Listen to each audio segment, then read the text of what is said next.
Olá, pessoal.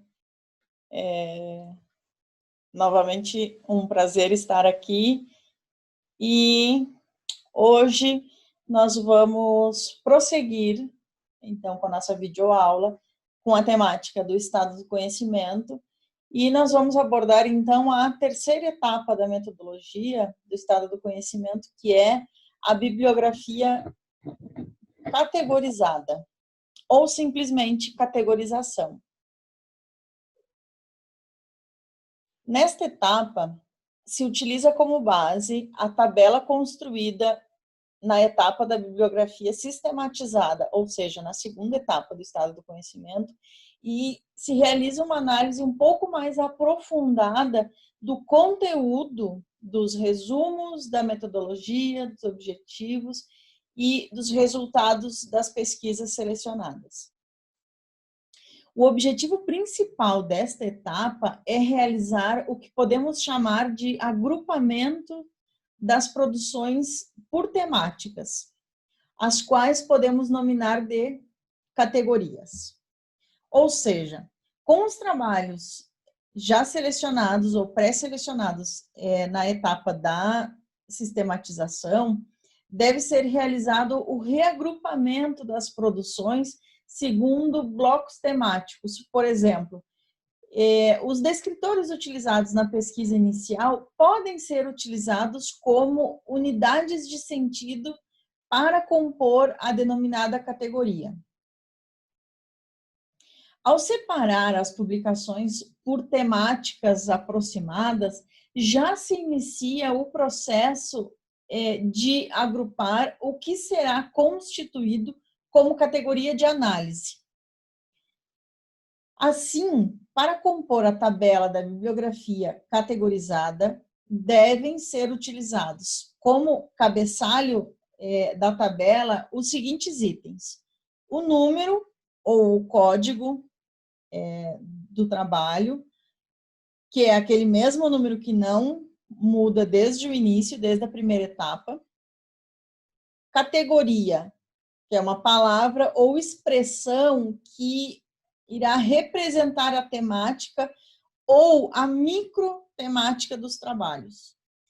Objetivos, metodologia e resultados. Estes três itens, eles são como estão na tabela da bibliografia sistematizada, ou seja, a única informação a mais aqui é a coluna da categoria. Importante frisar e deixar claro que o número é o mesmo desde o início da pesquisa, ou seja, o número ou o rótulo dado para cada trabalho não é alterado, continua o mesmo elencado na etapa da bibliografia anotada. Notem que na etapa de categorização dos trabalhos que irão compor esta tabela, estes trabalhos são aqueles que passaram pela seleção inicial, ou seja, pela leitura flutuante a partir da qual foi realizada o que nós podemos chamar de peneira, entre aspas, dos trabalhos que realmente são aderentes e têm maior aproximação com a temática e o objetivo da pesquisa do estado do conhecimento proposto. Importante, caso você tenha esquecido ou não tenha definido o objetivo geral para a construção, para a elaboração do seu estado do conhecimento, esse é o momento de parar, definir e ou redefinir este objetivo, pois toda pesquisa irá utilizar este objetivo como fio condutor da busca, exploração, seleção, sistematização, categorização, análise e construção do texto final do estado do conhecimento. Notem que aqui eu não estou falando do objetivo geral da pesquisa a nível de mestrado ou doutorado. Eu estou falando do objetivo ao se realizar uma pesquisa do estado do conhecimento. É o objetivo relacionado a esta pesquisa do estado do conhecimento, não a sua tese ou dissertação. Claro que, muito embora os temas estejam relacionados, o objetivo não é o mesmo. Aqui é muito mais de explorar as pesquisas já realizadas, analisar o que está sendo produzido em termos de construção do conhecimento de determinada temática a nível de pós-graduação. Então, se difere um pouco de um objetivo de uma pesquisa mais ampla de uma tese ou dissertação. Como mencionado no vídeo Estado do Conhecimento, parte 2, uma pesquisa deste tipo vai além da busca, ou seja, da anotação, sistematização e categorização. Também são e devem ser realizadas inferências sobre as informações analisadas. Para tal, podemos fazer uso dos princípios da análise de conteúdo propostos por Bardin, como já comentado nas videoaulas anteriores. Assim, definimos o corpus, ou seja, o conjunto de documentos, no caso do estado do conhecimento, as teses e dissertações selecionadas, as quais devem ser criteriosamente selecionadas.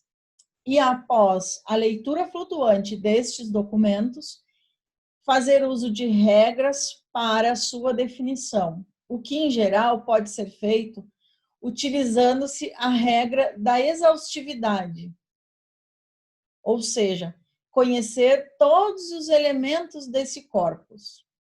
Isso é feito quando da leitura dos resumos passamos da bibliografia anotada para a sistematizada, considerando também conhecer a metodologia, os objetivos e os resultados de cada pesquisa. Aqui é importante se ter em conta a regra de pertinência mencionada por Bardin, quando ela fala na análise de conteúdo. A regra da pertinência diz que os documentos selecionados devem ser adequados enquanto fonte de informação, de modo a corresponderem ao objetivo que suscita a análise. Ou seja, mais uma vez, nós estamos salientando a importância de se ter claro o objetivo para a realização do estado do conhecimento. Aqui, cabe novamente salientar que o que proponho é a utilização dos princípios da análise de conteúdo, uma vez que algumas das etapas propostas neste método de análise de dados é realizado em etapas anteriores das propostas por Bardin, tal como a preparação do material, que na metodologia do estado do conhecimento já vem sendo construída desde o início da pesquisa, nos bancos de dados de publicações, quando nós fazemos a exploração inicial do material, ou seja, nas etapas da bibliografia anotada e sistematizada. Nós já estamos trabalhando com algumas nuances da análise de conteúdo, e por isso eu sempre friso que nós não estamos realizando a análise de conteúdo propriamente dita, nós estamos utilizando os princípios da análise de conteúdo.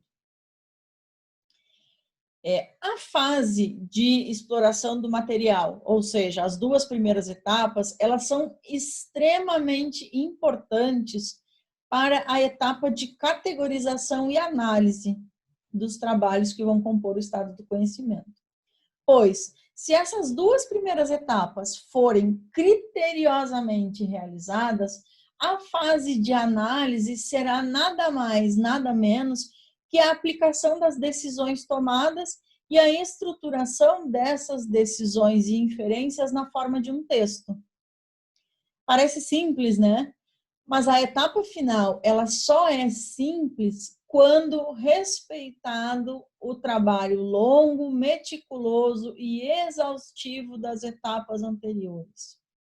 Por isso, é importante deixar claro e frisar novamente, o trabalho exaustivo, que muitas vezes parece que está sendo demandado um trabalho maior do que o necessário, principalmente na primeira etapa, que é da bibliografia anotada, que é simplesmente, não simplesmente, mas após a busca com os descritores selecionados, copiar e colar as informações para uma tabela. Por que ao invés de copiar todos os trabalhos, nós já não passamos diretamente para bibliografia sistematizada? Justamente por isso. É preciso uma leitura para flutuar pelos trabalhos, para ir distanciando-se um pouco, porque no momento que vocês estão fazendo aquele trabalho mais mecânico de copiar e colar na tabela anotada, da bibliografia anotada, vocês estão também se distanciando um pouco de um olhar mais fixo sobre determinado trabalho. Então, quando vocês têm toda a coleção na biblioteca, na bibliografia anotada, vocês têm condições de fazer esta segunda etapa, que é sistematizada, que aí sim, vocês olham com um olhar mais refinado aqueles trabalhos que realmente têm aderência ou são pertinentes ao objetivo que vocês estabeleceram para a realização do estado do conhecimento. Realizadas estas etapas, nós estamos prontos para conversarmos sobre a temática desta terceira videoaula, denominada Estado do Conhecimento, a bibliografia categorizada. Como mencionado, esta etapa consiste na organização dos trabalhos em categorias, ou seja, são definidas as unidades para que se possa ser realizada a escolha das categorias, para que esses trabalhos possam ser agregados em uma mesma categoria. Em geral, como se tratam de documentos de teses e dissertações, é utilizada a unidade de registro proposta por Bardan, que é a unidade de significação codificada e corresponde ao segmento de conteúdo considerado unidade de base que visa a categorização. No caso do estado do conhecimento, podemos utilizar unidades formais, como, por exemplo, palavra ou as palavras-chave, ou ainda o tema. O tema enquanto unidade de sentido, ou seja, ideias constituintes, ideias que dão significado a um grupo de trabalhos.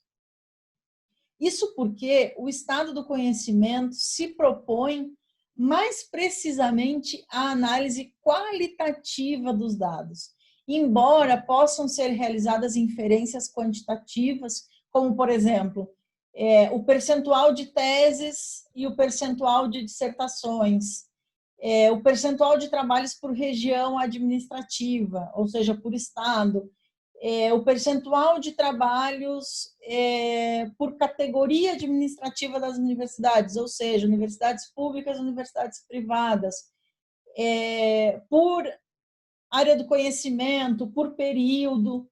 Isso pode ser realizado, e até é bastante interessante que seja realizada essa quantificação dos trabalhos, mas a prioridade do estado do conhecimento é fazer uma análise qualitativa destas pesquisas, ou seja, desses resultados de pesquisa, na verdade, que são as teses e as dissertações selecionadas. As unidades de sentido aqui comentadas, elas são retiradas da leitura, ou são elaboradas a partir da leitura da tabela 2, ou seja, da bibliografia sistematizada, que já é aquela que vocês já passaram o primeiro filtro e já estão com os trabalhos que vocês vão utilizar na sua pesquisa do estado do conhecimento. como esta sendo utilizado como está sendo utilizado um recurso informático, podem ser utilizadas ferramentas, como, por exemplo, as ferramentas de marcação de texto. Se eu tenho as tabelas impressas, eu posso pegar uma caneta marcadora e marcar palavras ou unidades que possam fazer sentido, por exemplo, naquele resumo. E como a gente está utilizando, por exemplo, uma planilha do Excel ou do Google Drive, pode-se utilizar aquela ferramenta de realce para marcar as palavras que vocês acreditam que demonstram essas unidades de sentido. Ou, se vocês preferirem, podem escrever ao lado de cada trabalho como se fossem as palavras-chave ou o tema principal defendido em determinada tese ou dissertação. Como no estado do conhecimento, vocês já têm uma temática pré-selecionada, uma temática pré-estabelecida, que aqui está no bojo da pesquisa de vocês, vocês podem fazer uso dos resultados encontrados ou dos objetivos das teses e dissertações para verificar as diferentes possibilidades que esta mesma temática pode apresentar. E isto ser utilizado para esta denominação dessas unidades de sentido. Ou seja, vocês podem pegar, verificar as palavras-chave utilizadas nas teses e nas dissertações, a própria nomenclatura utilizada no título ou nos objetivos, isso pode ajudá-los a nominar, então, essas unidades de sentido, sendo que estas unidades darão origem aos nomes das categorias. E, por isso, esta etapa se chama bibliografia categorizada ou, simplesmente, categorização. Essa é uma proposta,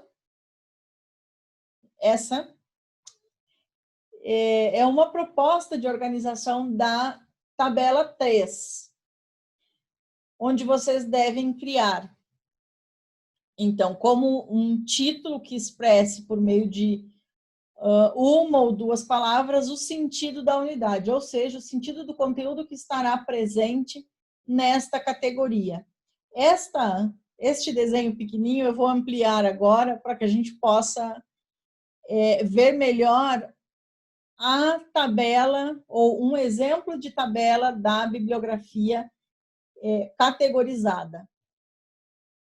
Neste exemplo, nós temos quais são as informações? Novamente, o código, que seria o número do trabalho, a categoria, que é essa expressão que agrupa os trabalhos que têm temáticas ou resultados correlatos, os objetivos, que são os mesmos já coletados e sistematizados na bibliografia sistematizada na etapa 2, a metodologia e os resultados. Aqui, nesta tabela, se nós utilizarmos aqui o Excel ou outras ferramentas, pode ser do OpenOffice, do Google Drive, há a possibilidade de se utilizar os filtros. Porque se eu tenho todos os trabalhos, digamos que eu tenha 30 trabalhos selecionados aqui, fica muito grande essa tabela. E aí vamos supor que na categoria A eu tenho 10 trabalhos, na categoria B eu tenho 5 trabalhos, na outra categoria mais 5 e na quarta categoria 10. Para facilitar o processo de análise posterior dessas categorias em separado, é possível aplicar filtros. Clicando no cabeçalho da tabela, eu clico na opção classificar e filtrar. E logo após eu clico em filtro. Ou seja, o que o Excel aqui fez para mim? Ele aplicou filtros no cabeçalho da minha tabela. E eu posso clicar nesta setinha aqui e selecionar qual é o conteúdo que ele vai exibir. Na verdade, ele não vai apagar o conteúdo. Ele vai simplesmente exibir o que eu selecionar. Então, eu quero apenas ver os trabalhos que estão na categoria B. Então, eu desmarco as demais e deixo marcada só a categoria B. Clico OK. O que aconteceu? Aqui nós temos direto a linha 3, ou seja, a linha 2 ela está escondida. Por quê? Porque o trabalho da linha 2 não faz parte da categoria B. E assim sucessivamente. Isso é mais uma dica para facilitar o trabalho de organização dos trabalhos de vocês nesta etapa da bibliografia categorizada. Uma outra possibilidade é organizar uma tabela para cada categoria, desde que se mantenha a mesma numeração e o mesmo conteúdo inicial. A mesma numeração quer dizer o código inicial de cada trabalho. Neste exemplo, que agora eu vou ampliar, nós temos separadas os trabalhos por categorias. Eu tenho aqui, como vocês podem ver aqui abaixo, eu tenho aqui a categoria 1, categoria 2, categoria 3. Elas originaram da minha planilha da bibliografia sistematizada. Aqui nós temos, neste exemplo, a coluna de categoria foi substituída por uma linha de cabeçalho, no qual permanência é a temática central da pesquisa e contextos emergentes, o nome da categoria. E estas palavras que estão entre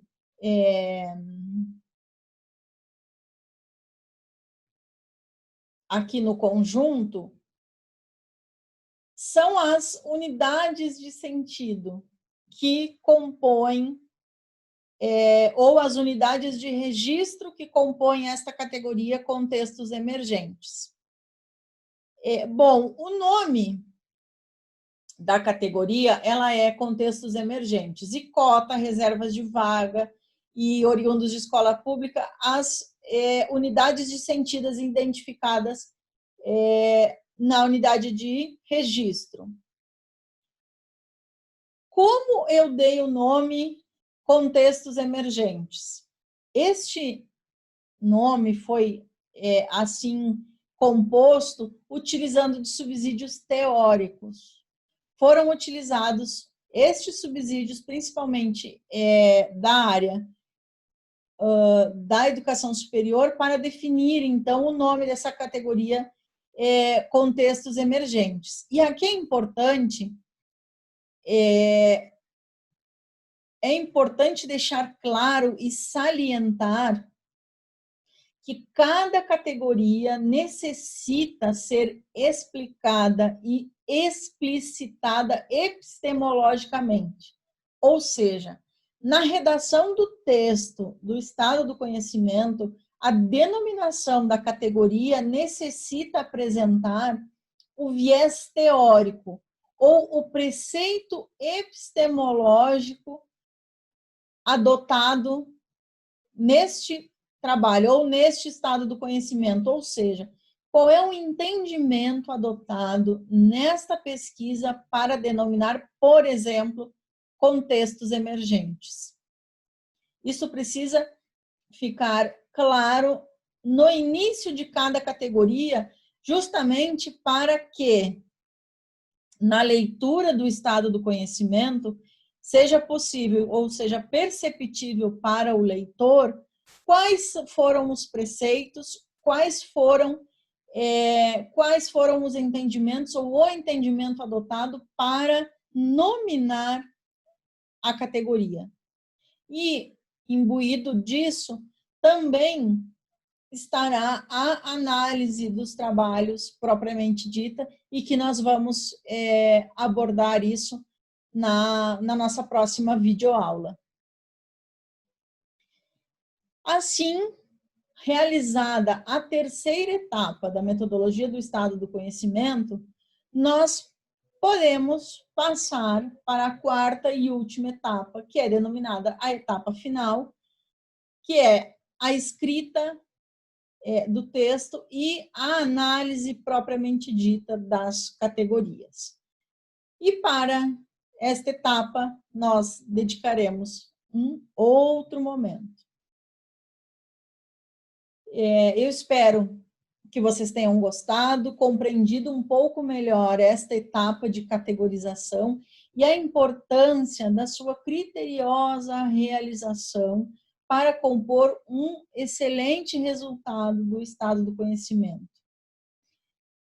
E eu ressalto que, por mais que estas etapas elas pareçam sobrepostas ou às vezes até desnecessárias, é perceptível na leitura de um texto do estado do conhecimento, quando o autor realizou cada uma das etapas criteriosamente ou apenas uma ou duas etapas.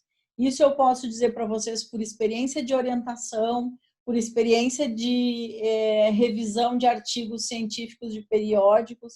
É possível perceber, inclusive, na aproximação do texto, quando cada etapa foi bem realizada, na aproximação e na apropriação, porque quando as etapas elas são minuciosamente realizadas, é possível perceber na leitura do texto a aproximação em relação à temática, a aproximação em relação às categorias estabelecidas e a resposta ao objetivo proposto. Mais uma vez, importante estabelecer no início, ou neste momento, pelo menos, de categorização, qual é o objetivo que vocês querem alcançar com a realização do estado do conhecimento. Por exemplo, se nós utilizarmos, como eu já vim utilizando em outros vídeos, o exemplo da tecnologia assistiva, o objetivo do meu estado do conhecimento é analisar as publicações em nível de pós-graduação que utilizam tecnologias assistivas para qualificar o processo de ensino-aprendizagem da pessoa com deficiência. Eu gostaria, outro objetivo é analisar ou verificar as publicações relacionadas a tecnologias digitais assistivas para ensino e aprendizagem do estudante com deficiência. São correlatos, são objetivos correlatos e podem até parecer sobrepostos, mas quando nós estamos falando em tecnologias assistivas ou tecnologias digitais assistivas, nós precisamos definir, novamente ressalto, qual é o pressuposto epistemológico adotado na pesquisa ou adotado na definição desse objetivo. Tecnologias assistivas abarcam tudo ou vão abarcar somente tecnologias digitais? Isso é preciso deixar claro. Por exemplo, quando nós trabalhamos com educação à distância, que foi um exemplo utilizado em outro momento, é preciso conhecer quais são as perspectivas da área em relação às nomenclaturas, aos autores que prioritariamente são utilizados ao abordar a educação à distância, porque, por exemplo, se nós formos trabalhar com educação à distância, em geral, as pesquisas não são realizadas pelos pesquisadores da área da educação. Nós vemos muitos trabalhos na área da administração, na área da ciência da computação, e que estes utilizam termos e nomenclaturas que são diferentes daquelas utilizadas pela área da educação ou pelo campo científico da educação.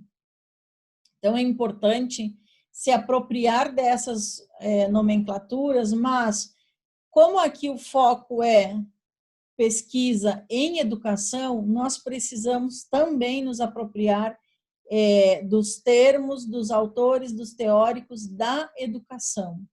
E quando nós fazemos isso, nós também valorizamos o campo científico da educação, porque nós não podemos esquecer que, para quem está fazendo um mestrado ou um doutorado, um bom trabalho de pesquisa nesse nível valoriza o campo científico, valoriza o programa de pós-graduação ao qual vocês estão vinculados e valoriza a área.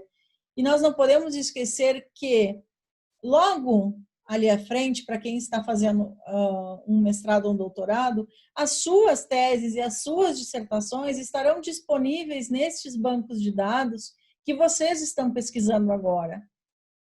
Então, vocês podem ser referência. Então, aquilo que vocês analisam nos trabalhos correlatos às temáticas de vocês, que são bons, vocês podem manter e valorizar. Aquilo que vocês veem como possibilidades de melhoria, vocês podem melhorar no trabalho de vocês. Então, aqui, o estado do conhecimento também nos ajuda a uma crítica construtiva, a uma crítica, e também nos ajuda a uma autocrítica, porque ao conhecer outros trabalhos e ao conhecer possíveis debilidades de outros trabalhos, eu posso me comprometer a fazer um trabalho científico rigoroso e que dê qualidade ao campo científico da educação. Então, este é um compromisso que nós precisamos assumir ao realizar uma pesquisa científica. E uma pesquisa do tipo estado do conhecimento nos ajuda a qualificar uma tese e uma dissertação também pelas nuances e perspectivas que podem ser percebidas nas publicações que forem analisadas. Por quê? Porque vocês estão analisando não só o conteúdo das teses e dissertações, mas ao fazerem isso, vocês podem verificar a elaboração dos objetivos, a elaboração da metodologia de pesquisa, que não é simplesmente um detalhe que deve ser adicionado depois que toda a pesquisa está pronta, o que acontece muitas vezes. Vocês estão tendo contato com formas de apresentar os resultados de uma pesquisa, então vocês já podem ir tendo ideias e, além disso, pensando qual a melhor forma de publicizar os resultados das pesquisas que vocês irão realizar. E aqui não tem a ver especificamente com o estado do conhecimento, eu friso a necessidade para uma pesquisa, não só no nível de mestrado ou doutorado, mas para um projeto de pesquisa, a importância de se estabelecer uma metodologia de pesquisa qualificada, em que os passos estejam bem definidos, o tipo da pesquisa, a abordagem utilizada, os instrumentos de coleta, a análise dos dados, porque a metodologia de pesquisa é a coluna vertebral do trabalho de vocês, é o vértice, é o que vai dar subsídio para toda a caminhada de uma pesquisa. Então, é a partir da metodologia, claro que a fundamentação teórica ela é importante, sim, porque ela, inclusive, ajuda na construção dessa do estabelecimento dessa metodologia, porque é essa exploração da temática e das teorias que envolvem a pesquisa, mas ressalvo a importância e a atenção especial que deve ser dada à metodologia da pesquisa. Não deve ser um item preenchido de um formulário, apenas para constar num documento. Ele precisa ser bem construído. E aí essas questões que eu comento com vocês sobre definir os pressupostos epistemológicos da pesquisa, ou qual é o viés adotado para definir ou para analisar determinada categoria, isso também precisa estar presente nas pesquisas que nós realizamos. Qual é o entendimento dado para determinada temática que é adotada nesta pesquisa? Qual é a perspectiva? Isso te dá respaldo para analisar a determinada temática, e aí depende do objetivo estabelecido, analisar conforme a perspectiva adotada, e não é que te exime da responsabilidade, mas diminui a possibilidade de incorrer em erros de interpretação do texto que vocês estão escrevendo. E aí, voltando ao estado do conhecimento, por isso é importante definir o objetivo do estado do conhecimento e definir sempre qual é a perspectiva epistemológica ao elencar cada categoria e ao explanar, ao escrever o texto da análise deste estado do conhecimento, para que o leitor entenda qual foi a perspectiva adotada por vocês, quais foram as escolhas que vocês realizaram e por que, em determinado momento, alguns trabalhos que, por exemplo, têm a ver com educação à distância ficaram de fora. Por que alguns trabalhos que apresentam tecnologia assistiva ficaram de fora, ou por que foram selecionados determinados trabalhos? Tudo que for realizado, cada etapa realizada, precisa ser minuciosamente anotada, como eu já frisei antes, seja num caderno, num bloco de notas, num documento do Word, em algum local vocês precisam anotar cada detalhe que vocês utilizaram, cada vírgula a mais ou a menos que vocês utilizaram, porque como nós estamos trabalhando com análise de publicações, com banco de dados, cada vírgula, cada item, cada aspas fazem a diferença na composição do corpus de análise e da pesquisa do estado do conhecimento como um todo. Espero que tenham gostado. Nos vemos e nos encontramos na próxima videoaula, em que nós abordaremos, então, esta etapa final de elaboração do estado do conhecimento. Um abraço e um ótimo trabalho de pesquisa para cada um e para cada uma de vocês. Até breve.